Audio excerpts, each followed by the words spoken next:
What does RMC stand for in construction materials?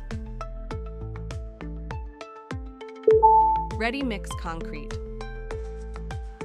What is the purpose of hydraulic arms in excavators? Provide lifting power.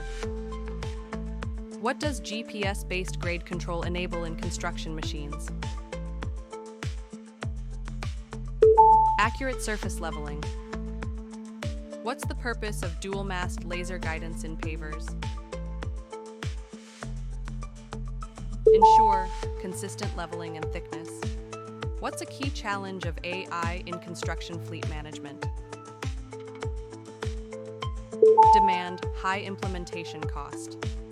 Share your winning answers in the comments.